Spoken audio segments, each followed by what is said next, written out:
अहल्या की कथा। प्रातःकाल जब राम व लक्ष्मण ऋषि विश्वामित्र के साथ मिथिलापुरी के वन उपवन आदि देखने के लिए निकले तो उन्होंने एक उपवन में एक निर्जन स्थान देखा। राम बोले, भगवान, यह स्थान देखने में तो आश्रम जैसा दिखाई देता है, किंतु क्या कारण है कि यहाँ कोई ऋषि या मुनि दिखाई नहीं देते। विश्वामित्र जी ने बताया, यह स्थान कभी महात्मा गौतम का आश्रम था। वे अपनी पत्नी अहल्या के साथ यहाँ रहकर तपस्या करते थे। एक दिन जब गौतम ऋषि आश्रम के बाहर गए हुए थे तो उनके अनुपस्थिति में इंद्र ने गौतम के वेश में आकर अहल्या से प्रणय याचना की।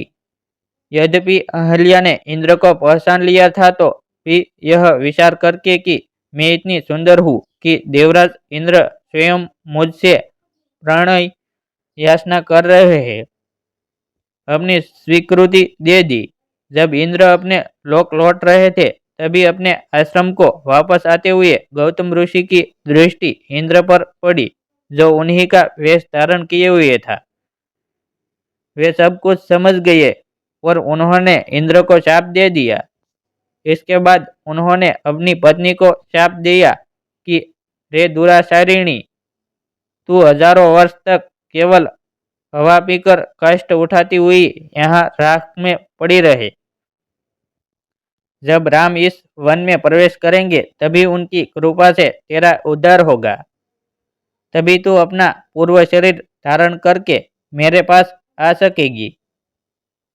यह कहकर गौतम ऋषि इस आश्रम को छोड़कर हिमालय पर जाकर तपस्या करने लगे। इसलिए हे राम, अब तुम आश्रम के अंदर जाकर अहल्या का उद्धार करो। विश्वामित्र जी की बात सुनकर वे दोनों भाई आश्रम के भीतर प्रविष्ट हुए। वहां तपस्या में निरत अहल्या कहीं दिखाई नहीं दे रही थी। केवल उसका तेज संपूर्ण वातावरण में व्याप्त हो रहा था। जब अहल्या की दृष्टि राम पर पड़ी तो उनके पवित्र दर्शन पाकर एक बार फिर सुंदर नारी के रूप में दिखाई देने लगी।